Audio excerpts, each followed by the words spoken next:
Hi, my name is Amina Farmer, and today I'll be talking to you about the lack of funding for historically black colleges and universities, HBCUs.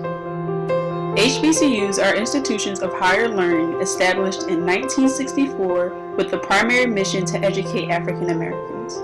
Many HBCUs were founded in an environment of post-slavery segregation when most post-secondary institutions were not open to people of color. HBCUs provided a nurturing environment without racial tensions that were expected for students off campus. Today, HBCUs help provide African Americans, all minorities, and low-income families with the proper resources to graduate from higher learning institutions. The primary concern regarding HBCUs is that they are struggling financially, and some of the oldest HBCUs are on the verge of closing their doors to students.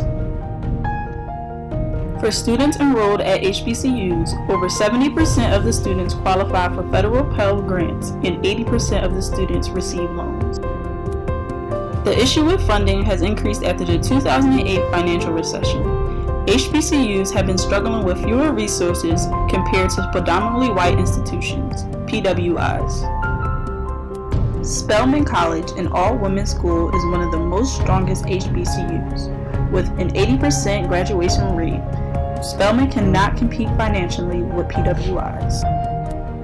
So what has the government done to reduce the problem for HBCUs? The government has been pressured for years to increase funding, but their lack of cooperation has resulted in them cutting back on grants for HBCUs. The decrease in grants has resulted in a ripple effect. There will be cutbacks in extracurricular activity, decrease in majors available, professor layoffs, and declining enrollment.